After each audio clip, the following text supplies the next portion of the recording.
My parents told me they were broke when my son needed surgery. My sister just thanked them for her $80,000 BMW. 5 years ago, my son was diagnosed with a heart condition that required multiple surgeries. The first one alone cost us over $60,000 after insurance. My wife and I were drowning. We had just bought our first house and we were barely making ends meet as it was. I swallowed my pride and asked my parents for help. Not a handout, just a loan that I would pay back over time. My father sat me down and explained that they were struggling too. He said retirement had been harder than expected and they were living on a fixed income. He said he wished he could help, but they simply didn't have the money. I understood. I never asked again. My wife and I sold our house and moved into a small apartment. I picked up a second job delivering packages at night. My wife worked overtime every week for 3 years straight. We missed holidays and birthdays and school events because we were always working. We sacrificed everything to pay off those medical bills and keep our son healthy. Meanwhile, my sister Danielle lived a completely different life. She worked part-time at a boutique and somehow afforded a luxury apartment downtown. She went on vacations twice a year and always had designer bags and new clothes. I assumed she had a boyfriend helping her out, or maybe she was just better with money than I was. I never questioned it because I was too exhausted to care. Last weekend was my mother's birthday, and the whole family gathered at my parents' house for dinner. My wife and I showed up in our 12-year-old minivan and parked behind a brand new white BMW in the driveway. I figured one of my parents' friends must have come early. We walked inside and Danielle immediately ran over to hug our mother. She was glowing and talking about how grateful she was. She told my mom that the car was absolutely perfect and that she couldn't believe they got her the exact color she wanted. I stopped in the doorway. I asked her what car she was talking about. She looked at me like I was stupid and said the BMW in the driveway. She said Mom and Dad bought it for her as an early birthday gift. I looked at my father. He wouldn't meet my eyes. I asked him how much that car cost. He mumbled something about it being a special occasion. I asked him again. He finally said it was around $80,000. I felt my wife grab my arm. I could tell she was doing the math in her head just like I was. $80,000 for a car for my sister who works part-time and has no kids. But 5 years ago, they couldn't spare a single dollar to help save their grandson's life. I asked my father directly how long he had been giving Danielle money. He tried to brush it off and told me this wasn't the time or place. Danielle jumped in and told me not to ruin Mom's birthday with my jealousy. That's when my wife spoke up. She asked Danielle if she even knew what we went through. She told her about the surgeries, the debt, the second jobs, the apartment we lived in for 4 years, the birthdays we missed because we were working. Danielle rolled her eyes and said it wasn't her fault we were bad with money. My mother finally spoke. She said Danielle needed the help more because she was single and I had a wife to support me. She said it wasn't fair to compare our situations. I laughed out loud. I asked her if she thought it was fair that we nearly lost our house, our marriage, and our sanity while they were writing checks for vacations and designer bags. My father stood up and told me to calm down. I told him I was done being calm. I asked him point blank how much money he had given Danielle over the past 5 years. He went quiet. Danielle went quiet. My mother looked at the floor. I asked again and told him I wanted a number. He finally admitted it was somewhere around $300,000. My wife started crying. I took her hand and walked out without saying another word. We drove home in silence. When we got inside, I sat on the couch and just stared at the wall for an hour. Then my phone buzzed. It was a text from my mother. She said I was being selfish and that I had no right to embarrass them like that. She said if I wanted to be part of this family, I needed to apologize to my father and my sister. I read it 3 times. Then I called my accountant.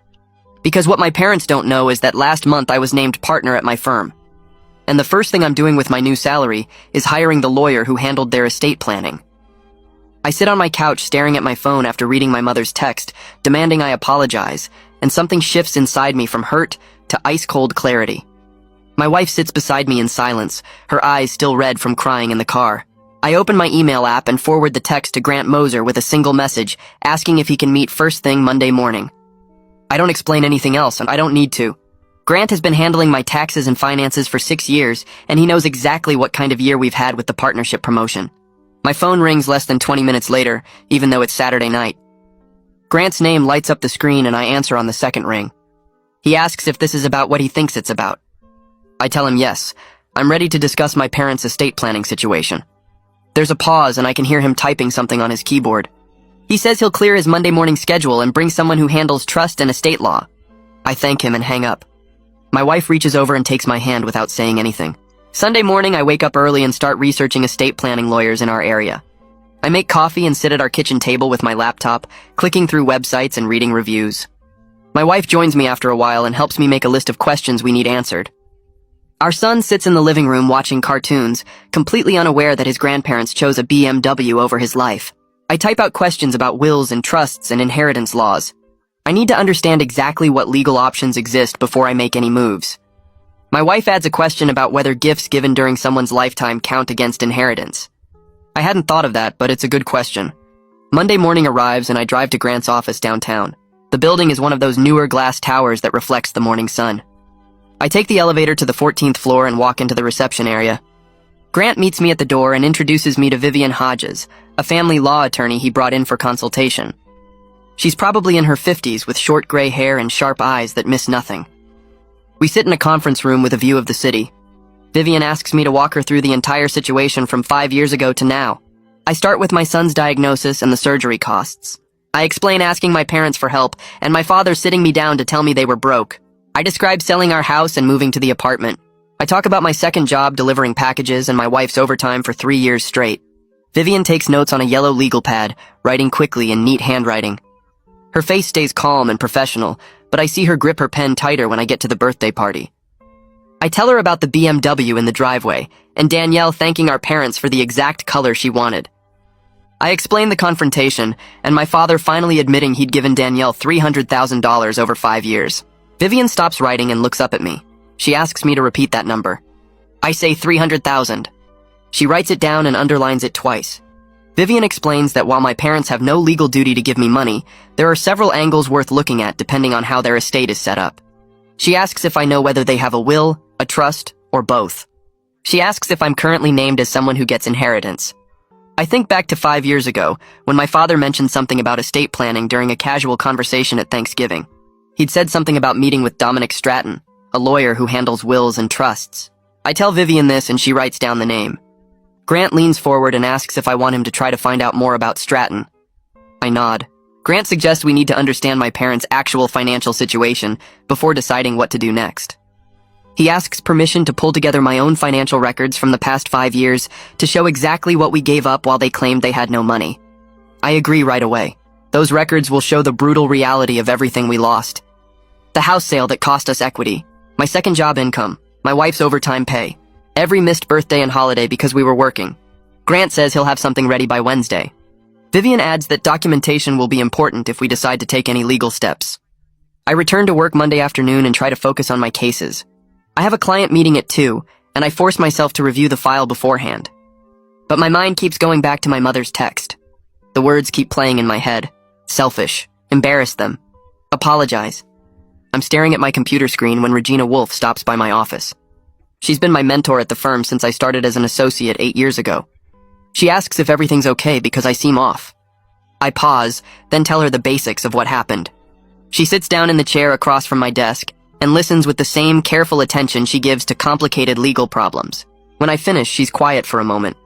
Regina asks a question that hadn't occurred to me. She asks whether my parents' financial support of my sister could be considered an advance on her inheritance. She explains that in some states, big gifts to one child during the parent's lifetime can be counted when figuring out estate distribution. I feel something spark inside me. It might be hope. It might just be the chance of fairness.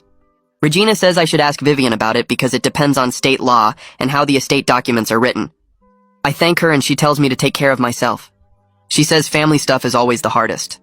That evening, I sit down with my wife after our son goes to bed. I explain everything the lawyers told me, the options about estate planning, the questions about wills and trusts, the possibility that Danielle's gifts might count against her inheritance. My wife listens and then asks what I want the outcome to be. I think about it for a long time. I realize I don't want their money now. I want them to face what they did. I want them to understand they valued a BMW over their grandson's life. I want there to be real consequences for that choice. Not just words, not just apologies that don't mean anything. Real consequences that they can't ignore or explain away. My wife nods slowly. She says she understands. My wife brings up something I've been avoiding. She says we need to talk to our son about why we won't be seeing his grandparents for a while. He's 10 now, old enough to ask questions. We agree to tell him a version he can understand about grown-up disagreements. The next morning before school, we sit him down at the kitchen table. We explain that Grandma and Grandpa made choices that hurt our feelings, and we need space from them. We keep it simple. We don't mention the money or the BMW. We just say that sometimes adults disagree about important things. Our son is quiet for a minute. Then he asks if it's because they didn't help when he was sick. My heart breaks. I look at my wife and her eyes are filling with tears. I ask him how he knows about that. He shrugs and says he heard us talking about it once a long time ago. He says he knew they didn't help us. My wife pulls him into a hug and I join them. We tell him it's not his fault and that we're going to be okay. He nods against my shoulder and asks if he can still finish his breakfast. We let him go and he goes back to eating his cereal like nothing happened. But I know he understood more than we realized. Tuesday morning, I'm sitting at my desk trying to focus on a client brief when my phone buzzes. It's my father calling. I stare at his name on the screen and let it ring through to voicemail. A minute later, the notification pops up and I press play on speaker. His voice comes through calm and measured like he's talking to a difficult client instead of his son. He says we need to talk like adults about what happened at the party. He says I'm being unreasonable about something that happened years ago and that I embarrassed the whole family with my outburst. The way he calls 5 years of hell something that happened like it was a minor inconvenience makes my jaw clench. I save the voicemail and forward it to Grant with a note that this might be useful later as evidence of their attitude. My phone buzzes again almost immediately, and this time it's a text from Danielle. I open it and see a wall of text about how I've always been jealous of her success and how our parents were just trying to help her find her footing in life. She writes that I had a wife and a stable job, so I didn't need help the way she did. She says it's not her fault that some people are better at managing their lives than others. I read it twice to make sure I'm not imagining the casual cruelty. Then I screenshot every part of the message where she admits she knew they were giving her money while we struggled. I save the screenshots to a folder on my phone labeled documentation, and then I block her number. I don't need to hear anything else she has to say. Wednesday morning, I'm checking emails before my first meeting when one from Grant comes through with the subject line, Financial Analysis Complete. I open it and start reading the attachment. The numbers are worse than I expected. We lost approximately $80,000 in home equity when we sold our house quickly to cover medical bills. I earned an additional $45,000 from my second job delivering packages over 3 years. My wife's overtime added about $30,000 to our income during that same period. Grant's analysis shows that we paid off medical debt that would have been completely manageable with even a $20,000 loan. $20,000 while my parents were writing checks for $80,000 cars and luxury vacations. The math is right there in black and white and it makes me feel sick. I forward the entire analysis to Vivian with a message asking what our next steps should be. She responds within an hour, suggesting we request a family meeting with a professional mediator present to discuss the situation. She warns me that my parents aren't legally required to agree to mediation. She offers an alternative option of sending a formal letter through an attorney outlining my concerns and requesting they reconsider their estate planning given the obvious unfair treatment. I sit back in my chair and think about which approach makes more sense. Regina stops by my office again around 2 in the afternoon. She knocks on the doorframe and asks if I have a minute. I wave her in and she closes the door behind her. She tells me she did some research on Dominic Stratton, the estate lawyer my father mentioned using years ago. Apparently he's mostly retired now, but his daughter Fern Stratton took over his practice and specializes in trust management. Regina says if I'm serious about understanding my parents' estate structure, Fern might be willing to have an initial conversation about general estate planning questions. I thank Regina for looking into it, and she gives me Fern's office number written on a sticky note. She tells me to take care of myself and that she's here if I need anything. After she leaves, I add Fern's number to my phone contacts. Thursday night after our son goes to bed, I sit at the kitchen table with my laptop and start drafting a letter to my parents. Vivian sent me a template to work from, but I want the words to be mine. I write out the timeline starting from 5 years ago when I asked for help, and my father said they were broke. I include the financial impact on my family with specific numbers from Grant's analysis. I write about the missed birthdays and holidays, the years of working 2 jobs, the stress that nearly destroyed my marriage. I explain that the issue isn't about wanting their money now, but about the lie they told during the worst time of our lives and the ongoing favoritism that made that lie possible. I request a meeting to discuss how they plan to address the inequality in their treatment of their children. I state clearly that I'm consulting with legal and financial advisors regarding their estate. The letter takes me 3 hours to get right. It's formal and factual, but it's also honest about how much damage they caused. My wife reads it over my shoulder when I finish and says it's more fair and measured than they deserve. I save the document and email it to Vivian for her review. Friday morning, Vivian responds that the letter looks good and I should send it via certified mail for proof of delivery. I print it out at the office and take it to the post office during lunch. The clerk processes the certified mail paperwork and hands me the receipt. I fold it into my wallet next to my son's school photo. It feels strange sending such a formal document to my own parents. but their demand that I apologize showed me they don't understand the seriousness of what they did. Maybe seeing it in writing from lawyers will make it real for them. I drive back to the office and try to focus on work for the rest of the afternoon. My college friend Asher calls Friday evening after I texted him earlier in the week about what happened. He's a financial planner in another state now, and we don't talk as often as we should. He's angry on my behalf when I explain the whole situation. He tells me his parents did something similar with his brother, though not as extreme. His brother got help with a down payment while Asher got nothing. He says family money disputes get ugly fast, and that people's memories become very selective when inheritance is involved. He suggests I document everything in writing and keep copies of all communications. I tell him I'm already doing that, and he says good because I'm going to need that paper trail. We talk for another 20 minutes about other things before hanging up. It helps to know someone else understands what this kind of favoritism feels like. Saturday morning, my phone rings and it's my mother calling from her cell. I consider letting it go to voicemail like I did with my father, but I want to hear her reaction to the letter. I answer and she's already crying before I say hello. She tells me I'm tearing the family apart over money and that she never thought I was the kind of person who would be so greedy. The accusation hits me wrong and I stay very calm. I ask her a direct question. If our situations had been reversed, if Danielle's child needed surgery and they'd said no to her while giving me $300,000, would that be acceptable? Would that be fair? She goes quiet on the other end of the line. I wait for her to answer, but instead I hear a click and the call ends. She hung up without responding to the question. I set my phone down on the counter and go find my wife to tell her what happened. Sunday afternoon is warm and clear, so I take my son to the park near our apartment. He runs straight to the playground and starts climbing on the equipment with other kids his age. I sit on a bench and watch him play. He's healthy and strong and full of energy. 5 years ago, we almost lost him. The surgery saved his life, but the cost nearly destroyed ours.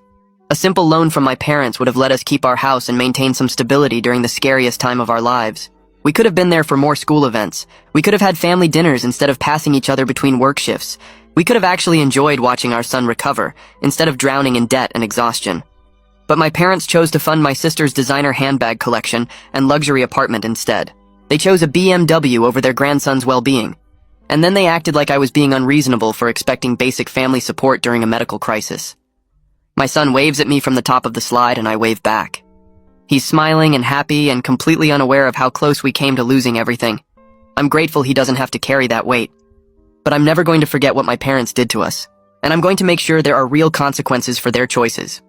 Monday morning, I check my email before heading to work and find a message from my father sitting at the top of my inbox. No phone call, no attempt at actual conversation.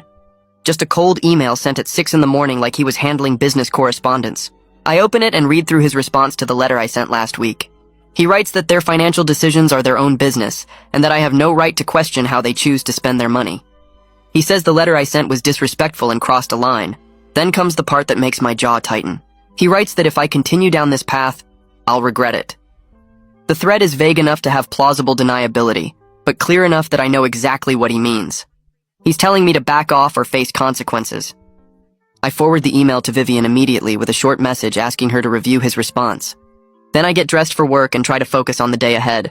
My phone rings around 10:30, and it's Vivian calling back after reading my father's email. She tells me the threatening tone is notable and could actually work in my favor if things escalate further. She explains that his defensiveness and implicit threats suggest he knows his position is weak. She asks if I want to proceed with trying to get information about their estate structure, which would involve me reaching out to Fern Stratton directly. I don't hesitate. I tell her yes. I want to understand exactly what I'm dealing with before I make any more decisions. Vivian says she'll send me some guidance on what to ask and how to frame the conversation. She reminds me that Fern can't share confidential client information, but there are ways to request details as a potential beneficiary. I thank her and hang up, feeling like I'm finally taking concrete steps instead of just reacting to their attacks. Tuesday morning, I call Fern Stratton's office, and her assistant answers on the second ring. I explain that I'm the son of her father's former clients and need to understand some estate planning questions related to my own family situation. The assistant is professional and efficient, asking for my name and contact information. She tells me Fern has an opening Thursday afternoon at 2 o'clock and asks if that works for my schedule. I agree immediately and she schedules the consultation. I don't mention the family conflict yet, wanting first to understand what information she can legally share and how much she already knows about my parents' financial setup. After hanging up, I make a note in my calendar and try to prepare mentally for what I might learn. Part of me wonders if Fern will remember working on my parents' estate documents, or if it was just another routine file among hundreds.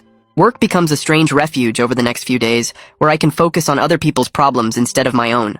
Wednesday afternoon, Cassius Donaldson stops by my office to check in on some cases I'm handling.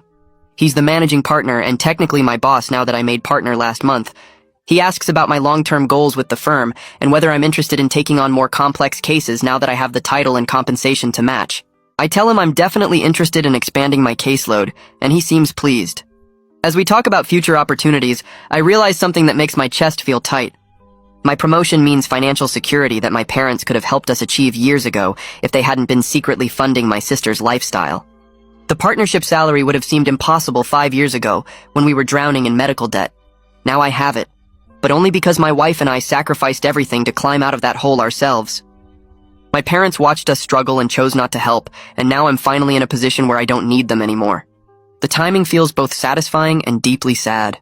Wednesday evening, my wife and I drive to an office building across town to meet with Sabrina DeLeon, the therapist Grant recommended who specializes in families dealing with financial betrayal. The waiting room is quiet and comfortable, and Sabrina comes out to greet us right on time. She's probably in her 50s with kind eyes and a calm presence that immediately puts me at ease. We follow her back to her office and sit on a couch while she takes a chair across from us. She starts by asking how we're processing the anger and hurt from discovering my parents' deception. My wife's composure cracks almost immediately. She breaks down describing the years of exhaustion and fear, the constant worry about money, the guilt over missing our son's school events because we were always working. Sabrina listens without interrupting, nodding occasionally and taking notes. When my wife finishes, Sabrina turns to me and asks how I've been handling it. I admit I've been so focused on the legal strategy and documenting everything that I haven't fully processed the emotional damage. Sabrina says that's a common response, and that sometimes taking action feels safer than sitting with painful feelings. She's right. Every time I start to feel the full weight of what my parents did, I redirect that energy into planning my next move or gathering more evidence. Sabrina spends the next 40 minutes helping us understand that our anger is completely valid, but that we need clarity about what outcome we're seeking. She asks directly if we want reconciliation, revenge, or simply acknowledgement of the harm done. The question stops me because I haven't really thought about it in those terms. My wife and I look at each other and I can see she's thinking the same thing I am. We both realize we want the same outcome. We want my parents to truly understand what they did and face real consequences, not just empty apologies or defensive justifications.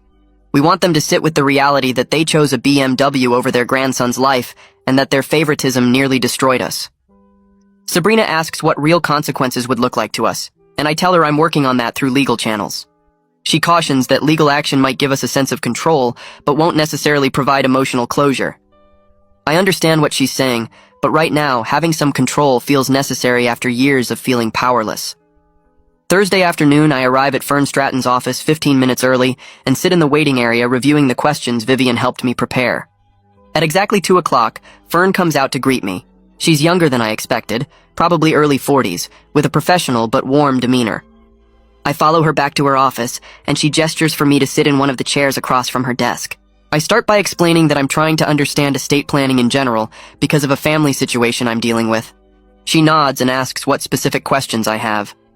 I keep things vague at first, asking about the basics of wills versus trusts and how assets get distributed after someone dies. Fern is patient and thorough, explaining the differences between various estate planning tools and how families typically structure their plans. When I mention my father's name as someone who worked with her dad years ago, her expression shifts slightly. It's subtle, but I catch it. She pauses for just a moment and then says she remembers that file. My heart rate picks up because that small reaction tells me she knows more than she's saying. Fern carefully explains that she can't share specific client information without written permission from the clients themselves. I expected this, so I nod and tell her I understand the confidentiality requirements. But then she adds something interesting. She says that if I have concerns about estate planning fairness, I do have options available to me. She mentions that some states allow adult children to challenge estates if there's evidence of undue influence, or if lifetime gifts to one child created significant inequality that wasn't properly addressed in the estate documents. Her wording is very careful and deliberate. She's not telling me anything about my parents' specific plan, but she's giving me information about what might be possible. I realize she's walking a fine line between professional ethics and trying to help me understand the situation. The fact that she's even bringing up undue influence and lifetime gifts suggests she knows exactly what happened with Danielle. I decide to ask a hypothetical question to see how much more information Fern will share. I ask what would happen if parents gave one child hundreds of thousands of dollars during their lifetime while refusing to help another child during a medical crisis. Would those lifetime gifts affect how the estate gets divided? Fern leans back in her chair and considers the question carefully before answering. She says it depends entirely on how the estate documents are written. If the will or trust explicitly states that lifetime gifts should be considered advances on inheritance, then yes, those gifts would be deducted from that child's share. But if the documents don't address lifetime gifts at all, they might be treated as separate from the inheritance, and the estate would be split equally regardless. She pauses and then adds that some parents deliberately structure their estates to hide inequality or avoid difficult conversations. Then she suggests something that makes my pulse quicken. She says I might want to send a formal letter to her office requesting information about whether I'm named as a beneficiary in my parents' estate and how the plan is structured. She explains that as a potential beneficiary, I have certain rights to information, though those rights vary by state. Friday morning, I sit down at my computer and start drafting a formal letter to Fern's office. I write it as a potential beneficiary, requesting information about my parents' estate plan and my status within that plan. I keep the language professional and factual, avoiding any mention of the family conflict or my anger at the situation. I simply state that I'm their son, and I'm requesting information about whether I'm named in their estate documents and how assets are planned to be distributed. When I finish the draft, I email it to Vivian for review. She calls me back within an hour and says it's exactly right. She tells me it's a smart move because it creates a clear paper trail and might prompt my parents to reconsider their position once they realize I'm serious about pursuing this. She also warns me that sending this letter will likely escalate the conflict significantly. My parents will be notified that I've requested this information, and they'll probably be furious. I tell her I understand and I'm prepared for their reaction. I make a few small edits based on Vivian's suggestions, and then print the letter on professional letterhead. I take it to the post office and send it certified mail with return receipt requested, knowing this will likely be the point of no return in my relationship with my parents. As I watch the postal worker process the letter, I feel a strange mix of determination and sadness. I'm fighting for fairness and accountability, but I'm also acknowledging that my family might never recover from this betrayal. Monday morning, the certified mail receipt comes back, showing my letter was delivered to my parents' address. I check my phone every hour waiting for some kind of response. Around 2 in the afternoon, my phone buzzes with a voicemail notification. I press play and hear my father's voice tight with anger. He says I'm being ungrateful and selfish, that I'm trying to steal from them while they're still alive. His voice gets louder as he talks, saying they worked hard for everything they have, and I have no right to question how they spend their money. He says if I keep this up, I'll regret it, that family doesn't treat each other this way. I save the voicemail immediately because buried in his anger is something useful. He's talking about substantial assets, about money they have right now, completely contradicting his story from 5 years ago about being broke on a fixed income. I play it again and write down the exact phrases he uses. Then I forward it to both Grant and Vivian with a note saying my father just admitted on tape that they have significant wealth. Tuesday afternoon, I'm in the middle of reviewing a contract when my desk phone rings. I answer and hear screaming before I can even say hello. It's Danielle. Somehow she got my work number. She's yelling that I'm trying to steal her inheritance, that I'm a greedy bastard who can't stand seeing her happy. I lean back in my chair and let her rant for a solid minute before I speak. When she finally pauses for breath, I tell her calmly that I'm simply asking for fair treatment. I point out that if our parents had helped me the way they helped her, we wouldn't be in this situation at all. She starts screaming again, saying I'm just bitter because I'm not the favorite. The words hang in the air between us, and I realize something that makes my stomach turn. She actually believes this. She genuinely thinks she deserves preferential treatment, that being the favorite is a real thing that justifies getting $300,000 while her nephew nearly died. I tell her we're done talking and hang up. My hands are shaking slightly as I write down everything she said while it's still fresh in my mind. Wednesday morning, I find a thick envelope in my mailbox at home. It's from a law firm I don't recognize with an address in the suburbs near where my parents live. I open it standing right there in the parking lot. The letter is on expensive letterhead and written in formal legal language. It says my parents have retained their services and that I need to immediately cease and desist from harassing my parents or interfering with their estate planning. It threatens legal action if I continue my inappropriate behavior.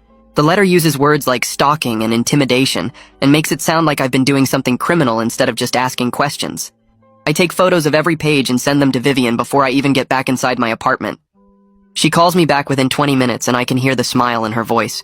She says it's a bluff, pure intimidation meant to scare me into backing down. She points out that I haven't done anything legally wrong. Sending a letter to an estate planning office asking about my status as a beneficiary is completely within my rights. She says we should respond with our own letter laying out the facts and my reasonable request for information. I agree, and she says she'll draft something for my review by end of day. Thursday morning, I meet Grant and Vivian together at Grant's office. We sit around his conference table, and Grant spreads out papers showing my parents' financial timeline. He's put together bank records, property records, tax documents that paint a clear picture. 5 years ago, when they told me they were broke, they owned their house free and clear, had substantial retirement accounts, and were making regular large transfers to Danielle. Grant points to specific dates where they gave Danielle $5,000 here, $10,000 there, $20,000 for her apartment deposit. All while I was working my delivery route at night and my wife was doing double shifts. Vivian looks at the numbers and says we could potentially pursue a claim of financial elder abuse against Danielle if there's evidence she manipulated them into giving her money. I shake my head immediately. That's not what this is about. Danielle didn't trick anyone. My parents chose to give her money while lying to me. That's on them, not her. I explained to both of them what I actually want from this whole thing. It's not about getting money now. I don't need their money anymore. I'm making good money as a partner. What I want is for the truth to matter. I want my parents to acknowledge that they lied to me during the worst crisis of my life. I want them to admit they watched us suffer when they could have helped. I want them to understand that their favoritism had real consequences, that it cost us our house and years of our lives and almost cost us our marriage. I want them to face what they did and understand that the relationship is broken, not because of money, but because of betrayal and cruelty. Vivian listens carefully and nods. She says that's actually harder to get than money, that making people acknowledge emotional harm is much tougher than winning a financial settlement. But she thinks we can make it very difficult for them to keep denying reality. Vivian suggests we prepare a detailed timeline and financial analysis to present to my parents. Something that lays out exactly what we sacrificed while they funded Danielle's lifestyle. The goal would be to make the reality so clear and undeniable that they can't rationalize it away anymore. Grant agrees to compile all the financial data into a clean format with dates and amounts. I volunteer to work on the emotional timeline, the list of moments and memories we lost because of their lie. Vivian says once we have both pieces, we can send it to them with a letter requesting a meeting to discuss fair treatment in their estate planning. She warns me that they might refuse to meet, but at least we'll have documented everything clearly. I leave the meeting feeling like I finally have a plan that might actually force some accountability. Thursday evening after my son goes to bed, I sit down at the kitchen table with a blank document open on my laptop. I start writing out everything we missed during those sacrifice years. My son's 5th birthday when I was working my delivery route instead of being at his party. Our 10th wedding anniversary that we spent in the hospital because we couldn't afford to take time off work. The school play where my son played a tree and I missed it because I was doing overtime. Christmas mornings that were rushed and stressful because we both had to work that afternoon. My son's first day of kindergarten that my wife handled alone because I was sleeping after working all night. Each memory is a small wound that my parents' lie made necessary. I could have been there for all of these moments if they'd just loaned us $20,000. Instead, they were writing checks for Danielle's vacation to Hawaii. When I finish my list, I show it to my wife and ask if she wants to add anything. She sits down and starts typing, and I watch her face as she remembers. She writes about the promotion she turned down because it required moving to another city, and we couldn't afford relocation costs. She writes about the friends she lost touch with because she was always working and never had time for coffee or girls' nights. She writes about giving up her painting hobby because we needed every dollar for medical bills and art supplies felt like a stupid luxury. She writes about the guilt she felt every time our son asked why we couldn't go to the zoo or the movies like his friends' families did. When she finishes, we sit there looking at our combined lists.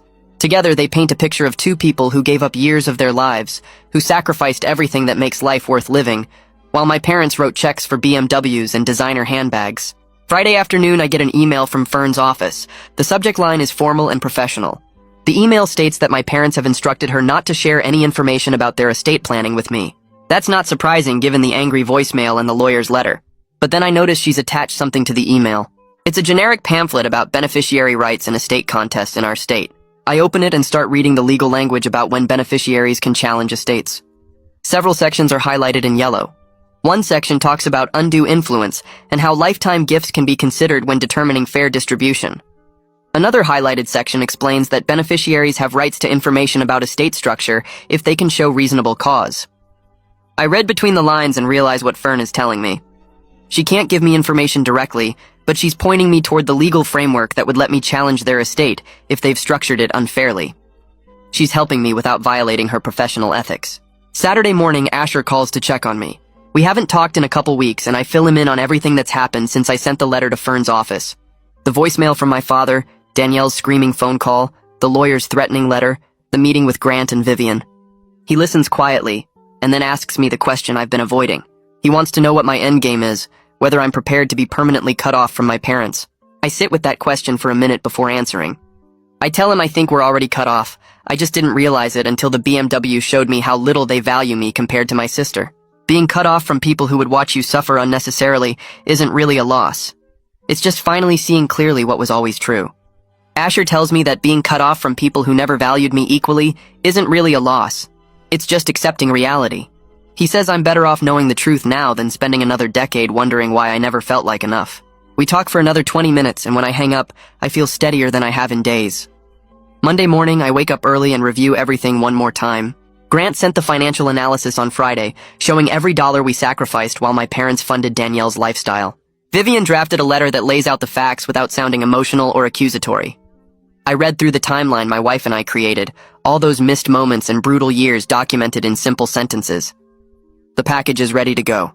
I drive to Vivian's office and she has everything printed and organized in a professional folder. She's including the financial analysis, our timeline of sacrifices, copies of the text messages from my mother, and the threatening voicemail from my father, and a formal letter requesting a mediated meeting to discuss fair treatment in their estate planning. The letter makes it clear I'm not asking for money now, just acknowledgement and equality going forward. Vivian sends everything via her office to my parents' lawyer with delivery confirmation. By noon, I get an email from their lawyer saying he received the package and will discuss it with his clients. He says they're considering their options, which probably means they're trying to figure out how to make this go away, without actually addressing anything. Tuesday, I throw myself into work because sitting at home thinking about my parents just makes me angry all over again. I'm handling a partnership dispute case where two business owners can't agree on profit distribution, and it's weirdly similar to my own situation. One partner contributed more money up front, while the other contributed more labor over time, and now they're fighting about who deserves what. I spend the morning drafting arguments about fairness and equality and contribution, and the irony isn't lost on me. Regina stops by my office around 3 and comments that I seem sharper this week, more focused than I've been in months. I tell her that taking action instead of just feeling hurt has helped, that doing something concrete makes me feel less powerless. She sits down and tells me she went through something similar with her own family years ago. Her parents gave her brother money for a business that failed while refusing to help her with grad school tuition. She says setting boundaries with them was painful, but ultimately healthier than accepting mistreatment just to keep the peace. She says family relationships should be based on mutual respect, not obligation and guilt. Wednesday afternoon, my phone rings from a number I don't recognize. I almost let it go to voicemail, but something makes me answer. It's my mother, and she sounds different, calmer than the angry texts and the defensive birthday party confrontation. She says she got my package and she wants to understand why I'm doing this. I tell her I'm doing this because they lied to me when my son almost died, because they watched us sacrifice everything while they wrote checks for luxury cars and vacations, and because they still don't seem to understand why that's wrong. She starts crying and says they were just trying to help Danielle, that she needed support because she was alone. I ask her directly why Danielle's comfort was more important than her grandson's life. The line goes quiet for a long moment. She says it wasn't like that. They just thought we'd be fine because I had a good job and a wife to share expenses with. I point out that they didn't think, they assumed, and they never once checked to see if we were actually fine during 4 years of working ourselves to death. She says she didn't know it was that bad, and I tell her that's because she never asked. She never called to see how we were managing or if we needed anything. She just assumed we were fine while Danielle got $300,000. My mother goes quiet again, and then admits something I wasn't expecting. She says my father made the decision not to help us, and she went along with it because he manages all their finances. This adds another layer to the betrayal, because it means my father actively chose to deny us help while simultaneously writing checks for my sister. It wasn't just poor judgment or bad timing, it was a deliberate choice to prioritize one child over the other. My mother says she wants to fix this but doesn't know how, and I tell her that's something she needs to figure out, not me. I can't tell her how to make this right because I don't know if it's even possible. She asks if we can talk more later and I say maybe, then hang up feeling exhausted. Thursday morning brings an email from Danielle that surprises me. It's calmer than her previous screaming phone call and defensive texts.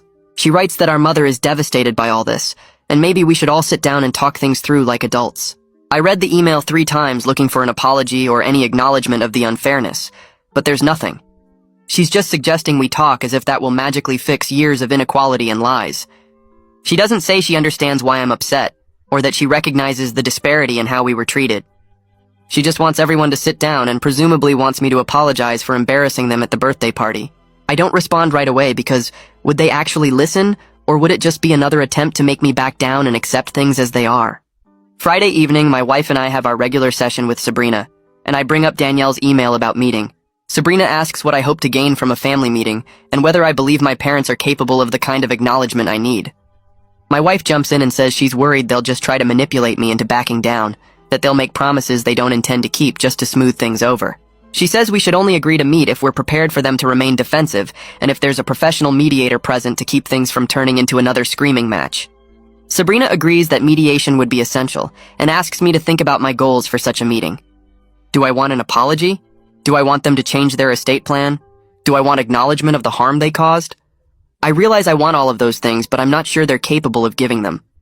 We spend the rest of the session talking about setting realistic expectations and protecting ourselves from further disappointment. Saturday morning, I respond to Danielle's email with clear conditions.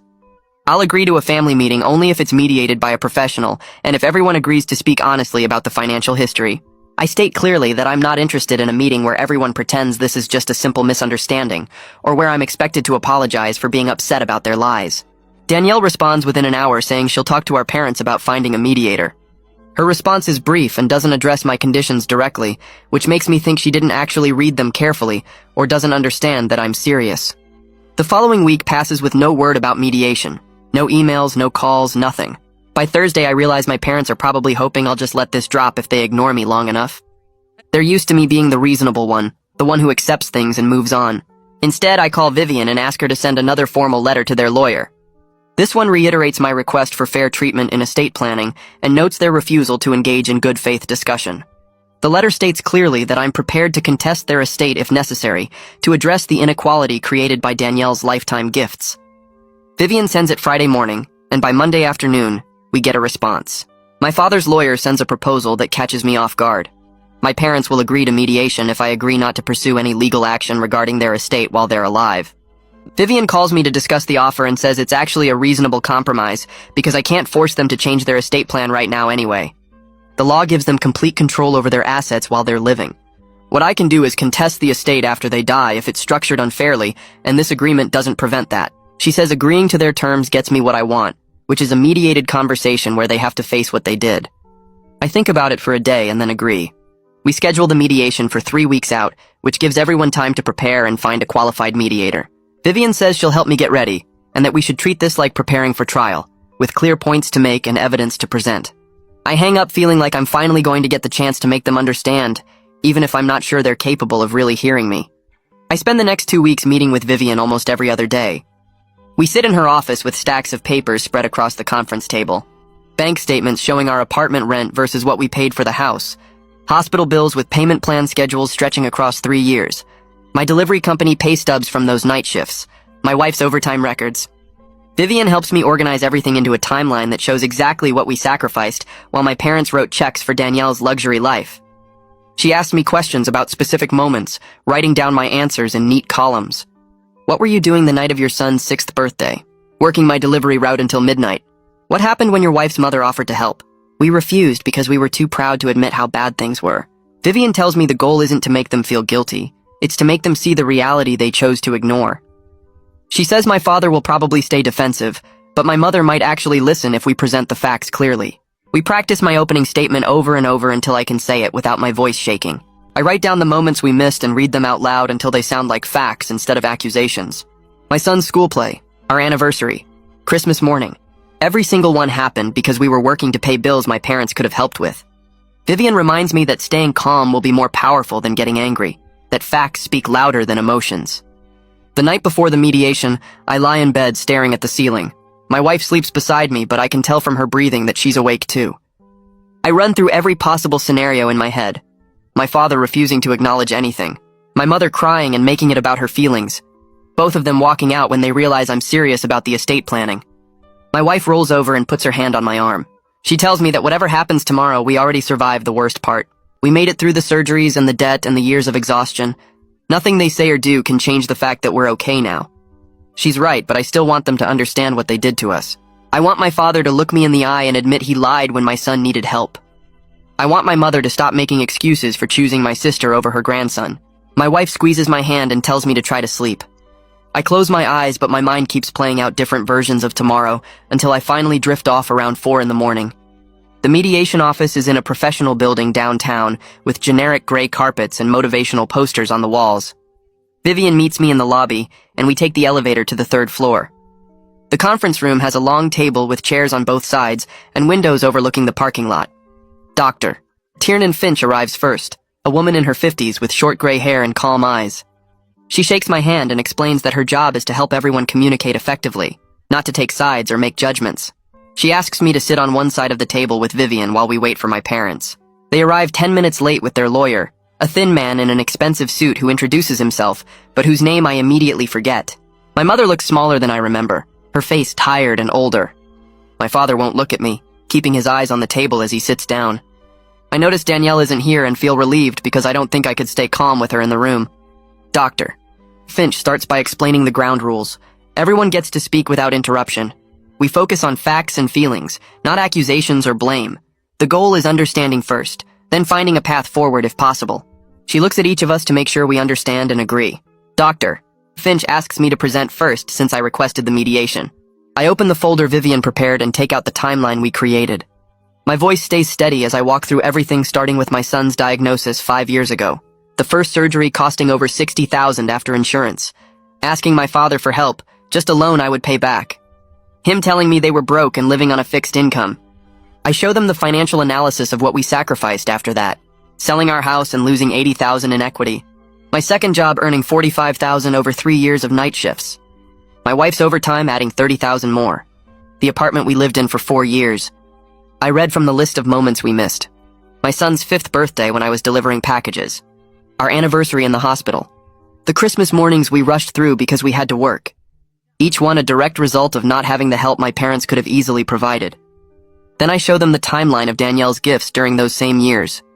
The luxury apartment downtown, the vacations twice a year, the designer clothes and handbags, the BMW that revealed everything. I explain that the issue isn't the money itself. It's the lie they told during our darkest time and the favoritism that made that lie possible. My voice doesn't shake when I say they chose a car over their grandson's life. When I finish, my mother has tears running down her face, but she's not making any sound. My father clears his throat and starts talking before Dr. Finch can say anything. His voice has that defensive edge I recognize from the birthday party. He says they made the best decisions they could with the information they had at the time. They didn't realize how hard things were for us because we never told them. I start to interrupt, but Dr. Finch holds up her hand and reminds me that everyone gets to finish. My father continues that they thought helping Danielle was more important because she didn't have a spouse or stable income like I did. He says they believed I would be fine because I had my wife to share the burden and a good job at the law firm. He completely misses the irony of saying Danielle needed help more when she was working part-time by choice while we were drowning in medical debt. He talks about how they wanted to give both their children support, but had to prioritize based on who needed it most. His lawyer nods along like this makes perfect sense. My father finishes by saying he's sorry we had a hard time, but they were just trying to do right by both their kids. My mother speaks next and surprises me by being more honest than I expected. Her voice shakes as she admits they made a mistake in not helping us 5 years ago. She says she's been thinking about it constantly since the birthday party, and she realizes now how much damage their choices caused. She talks about how she tried to bring it up with my father multiple times over the years, suggesting they should check on us or offer help, but he always said we were fine and didn't need anything. She admits she should have pushed harder or reached out on her own. Then she says something that creates visible tension between my parents.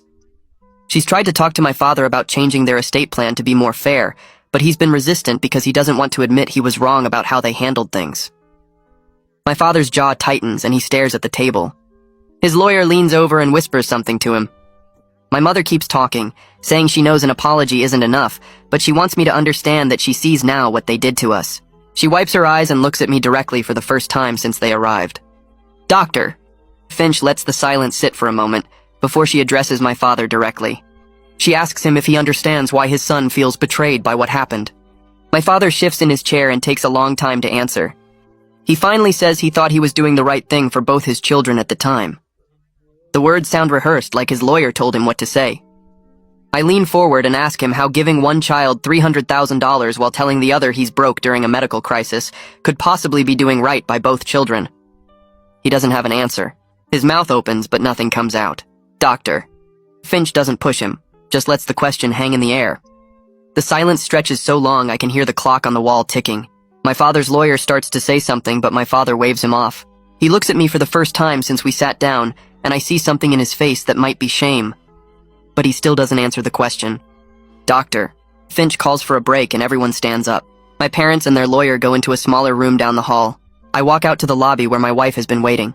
She jumps up when she sees me and asks how it's going. I tell her my mother seems to get it, but my father is still making excuses. She hugs me and says I'm doing great, that just getting them to sit here and listen is more than she expected. Vivian comes out and joins us by the windows. She says, Doctor, Finch is very good at what she does, and that my father's discomfort during that silence was actually a positive sign. When people can't defend their actions out loud, it means the truth is starting to break through their justifications.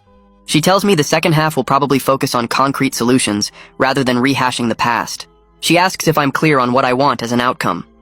I tell her yes, I want them to acknowledge the harm they caused, apologize in a way that shows they actually understand what they did, and commit to fair treatment in their estate planning. Vivian nods and says those are reasonable requests that we should be able to get at least partially. We go back into the conference room and I notice my father looks different, more shaken somehow. My mother's eyes are red, but she sits up straighter. Doctor. Finch explains that she spent the break talking with my parents about what they heard during my presentation. She says we've reached a point where we need to discuss concrete steps forward, rather than staying focused on the past. She asks me directly what outcome I'm seeking from this mediation. I state it clearly the way Vivian and I practiced. I want acknowledgement of the harm their choices caused. I want an apology that demonstrates real understanding, not just sorry you feel that way. And I want a commitment to fair treatment in their estate planning that accounts for the inequality created by Danielle's lifetime gifts. Doctor. Finch writes this down and asks my parents how they respond to these requests. My mother agrees immediately to all three. She says she absolutely acknowledges the harm and wants to find a way to make things more fair going forward. My father hesitates, his hands flat on the table. He finally speaks and says he can acknowledge they should have helped us 5 years ago. He says he's sorry for the hardship we went through during that time. It's not quite the full understanding I wanted, not the admission that he lied or that he was wrong to prioritize Danielle. But it's more than I expected to get from him. He continues that he's willing to work with their estate lawyer to revise their planning so it addresses the inequality created by the gifts to Danielle. His lawyer makes a note on his legal pad. Doctor. Finch asks if I find this acceptable as a starting point. I look at Vivian and she gives a small nod. I tell Dr. Finch, yes, we can work with that. We work through the details for another hour, both lawyers taking notes while Finch guides the conversation.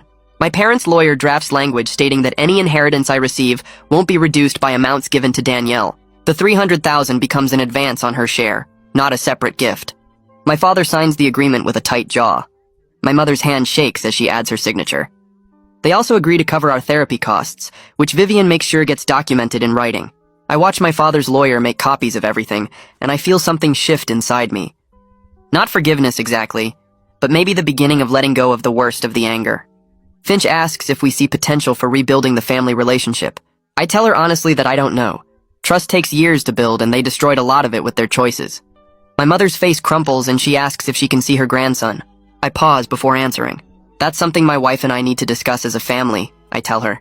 We'll decide over time what feels right. I'm not ready to pretend everything is fine just because we signed some papers. My father stands and shakes Vivian's hand, then leaves the room without looking at me. My mother lingers, touching my arm briefly before following him out. Vivian packs up her files and tells me I handled that well. I drive home feeling exhausted but also lighter somehow. The following week, Fern's office calls to schedule a meeting about the estate revisions. My parents instructed her to work with me directly, which surprises me given how my father acted at mediation. Fern is professional when I arrive at her office, explaining exactly how the revised plan will work. She walks me through the documents page by page, showing where Danielle's lifetime gifts get accounted for. The $300,000 will be deducted from her inheritance share. My share gets calculated as if I received equal gifts during their lifetime. It's technical and detailed, but Fern makes sure I understand every clause. She asks if I have questions, and I realize I have dozens, but they all boil down to one thing. Will this actually be enforceable when the time comes? Fern assures me the language is clear and legally sound. I approve the changes and sign where she indicates. I meet with Fern again 2 days later to review the final estate documents. The plan now explicitly states the $300,000 deduction from Danielle's share. My share gets calculated with an equivalent amount added.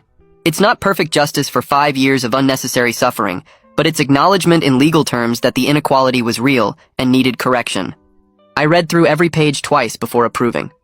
Fern makes copies for my records and tells me the documents are now filed with the appropriate offices. I thank her and leave feeling like at least this part is settled. Over the next month, my mother reaches out several times. Text messages asking to meet for coffee, voicemails asking about my son. I ignore most of them at first, still processing everything that happened. Finally, I agreed to a brief coffee meeting at a place near my office. She shows up early and orders for both of us. She apologizes again, her voice breaking as she tells me she's been thinking about all the moments they missed during our sacrifice years. The birthdays, the holidays, the everyday struggles they could have helped with. She seems genuinely sorry, and while I'm not ready to fully forgive, I appreciate that she's trying to understand.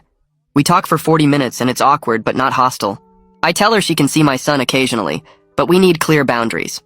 Supervised visits only for now. She agrees immediately, and thanks me for giving her a chance. 3 months after the mediation, my wife and I are settling into something that feels almost normal. We're doing well financially with my partnership income. We started a college fund for our son last month. My relationship with my parents is cordial but distant, more like acquaintances than family. We meet for supervised visits every few weeks. My mother brings small gifts and my father stays quiet. Danielle and I haven't spoken since before the mediation. I heard through my mother that she's upset about the estate changes, but I don't care. I learned something important through all of this. Sometimes the best outcome isn't perfect reconciliation, but rather honest acknowledgement and fair treatment going forward.